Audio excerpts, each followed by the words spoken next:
The lie angle on your driver could be costing you 8 yards on every single shot. TrackMan data on over 500 golfers aged 60 and above showed that a 2-degree lie angle error shifts the face so dramatically that your launch window collapses, sending the ball low and left when you thought you flushed it. Most senior golfers believe distance loss is purely biological. 80% of men over 60 think slowing swing speed is inevitable, so they shop for softer shafts and accept the fade. But here's what the data actually shows. Swing speed drops only about 2 miles per hour per decade after age 50. The real thief is not your body. It is your fitting. Launch angle and spin rate shift far more aggressively than speed does. A golfer who loses distance by age 65 has almost certainly changed their swing plane as they lost flexibility. But the club in their bag was built for a 30-year-old athlete with a steep attack angle and a fast transition. That mismatch generates low spin, a punctured launch, and a ball that falls out of the sky. Let me show you where the system quietly steals from you. The first mistake is the lie angle. Most off-the-rack drivers and irons come with a standard lie, typically around 58 to 60 degrees for a 6-iron. That geometry assumes you swing on a relatively upright plane with a square face at impact. As you age, your body tends to rotate less through the shot, your posture may stand taller, and the sole of the club arrives at impact with the toe lifted or dropped. A closed lie angle, meaning the toe points left of the target line, forces the face to close at impact. You see a ball start left, you feel a hook, you think you pulled it, so you make a compensation. That compensation robs speed. Worse, a 2-degree lie error alone costs 8 to 12 yards on a typical 150-yard approach shot. You pay for that error on every single iron swing. You've just learned that the lie angle error alone steals 8 to 12 yards per iron shot. If that number bothers you, it should, and it's the first crack in the system's story. Subscribe so you catch the next error they don't want you to know. In the comments, write 2 degrees if you've ever had a lie check done, or ignorance if you haven't. Let's see who's been paying the tax. The second mistake is shaft stiffness, but not in the way you think. The senior golfer is often told to move to a lighter, more flexible shaft. That advice is sometimes correct, but it is wildly oversimplified. The shaft you need is not determined by your age. It is determined by your transition tempo and your peak loading force at the top of the backswing. A golfer with a smooth, gradual transition can handle a regular flex shaft longer than a golfer with a sudden, aggressive transition, regardless of age. When you choose a shaft that is too stiff for your actual transition, the kick point shifts away from the center of force. The club head lags behind your hands at impact, trapping the ball low on the face and launching it with insufficient spin. The ball flattens out. It does not carry, it lands short and rolls out into the rough. You have hit what feels like a solid shot, but your average carry distance drops by roughly 7%.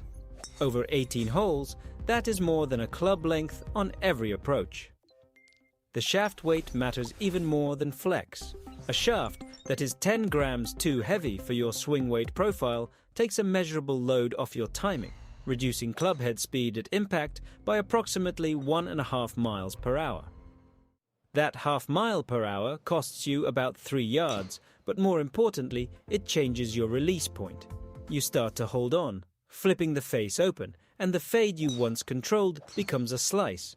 You buy a new driver, hoping forgiveness will fix the issue. The issue was never forgiveness. It was a shaft 10 grams too heavy and 10 grams too stiff. The third mistake is grip size. This is the easiest fix and the most overlooked.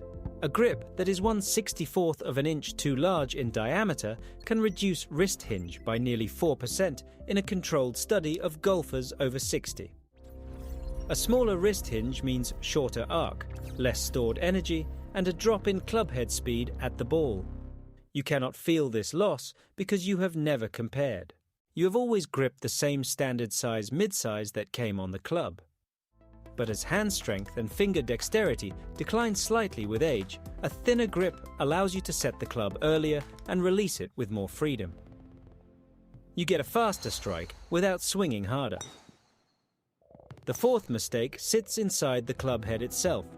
Most off-the-rack drivers are built with a center of gravity positioned to launch the ball high and straight for a golfer with a positive angle of attack.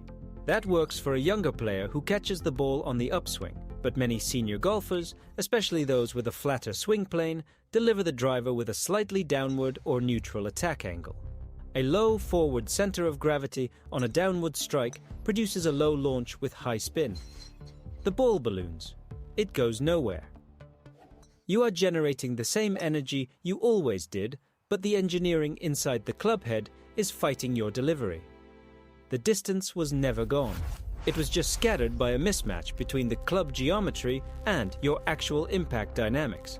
You look down at a 5-iron and feel that the ball position should be farther forward. You hit a beautiful draw that flares right at the last 10 yards. You make a solid swing with your driver and watch the ball launch low and dive left. These are not signs of age. They are signs of a fitting that was never done for you. The clubs you bought off the rack were built for a demographic that is not yours. The lie angle, shaft weight, grip size, and head geometry were all optimized for a golfer in their 20s with fast hands and a steep plane. You paid premium pricing for standard geometry. You were never the intended target, so the clubs in your bag were engineered for someone 20 years younger with a different body entirely. If you're starting to see how the industry profits from that mismatch, hit subscribe and stay ahead of the fitting trap. Drop "misengineered" in the comments if you now realize your driver was never built for your swing. Here is what you can do without spending a fortune. The lie angle check at most professional fitting studios costs between $20 and $50 and takes 10 minutes. They place a piece of tape on the sole of your 6-iron, you hit a ball off a hard surface, and the contact mark tells them exactly how many degrees the lie needs to bend. Shaft weight testing is even simpler. Go to a fitting bay with 5 identically headed drivers, each with a different shaft weight ranging from 50 grams to 75 grams. Hit 10 balls with each. Do not look at the screen.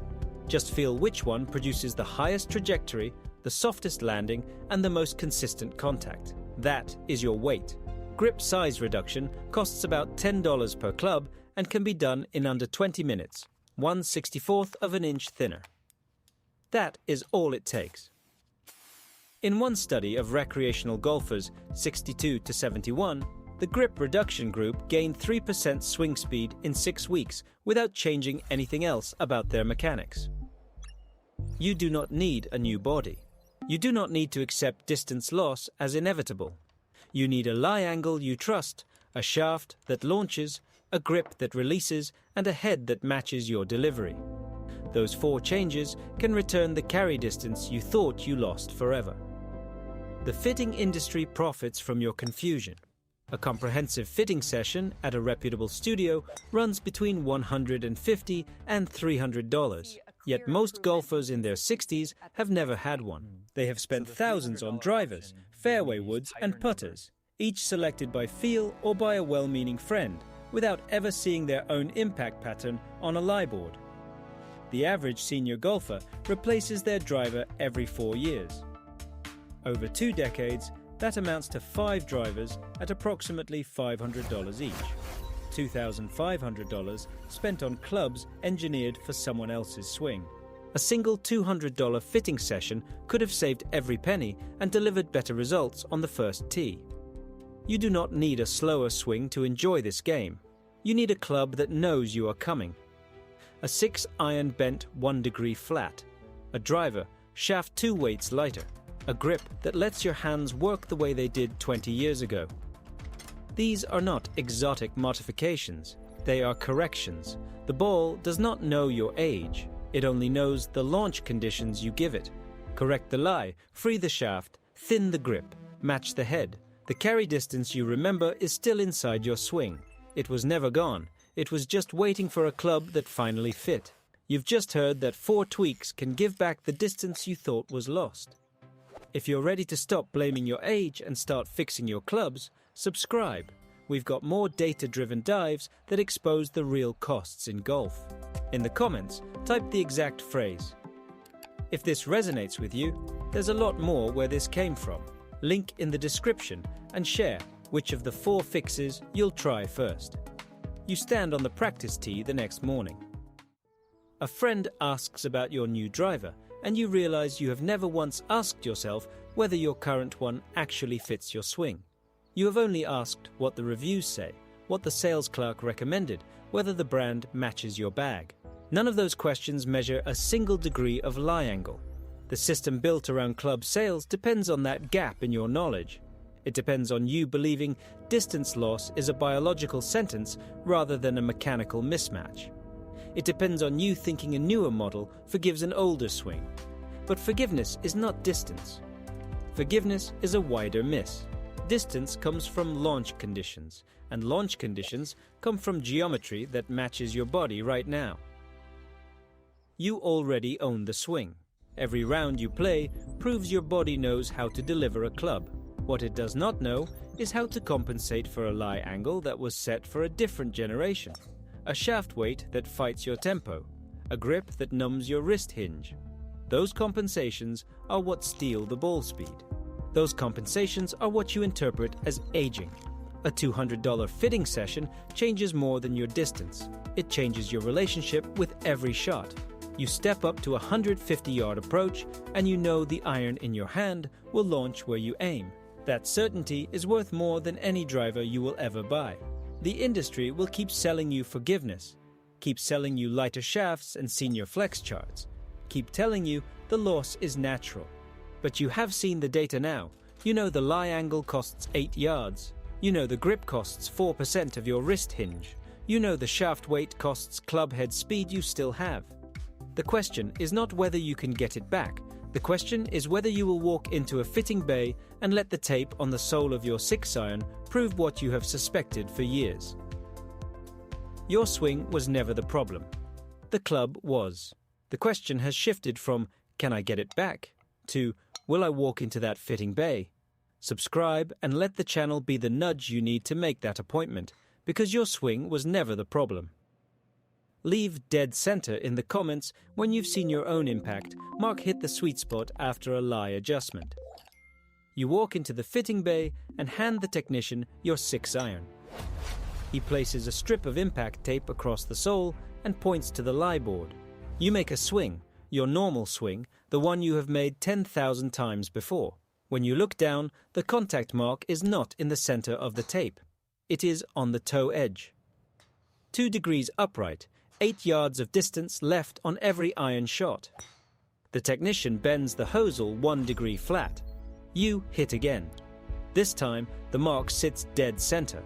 The ball launches higher, turns less, and carries 2 yards farther than any ball you hit before the adjustment.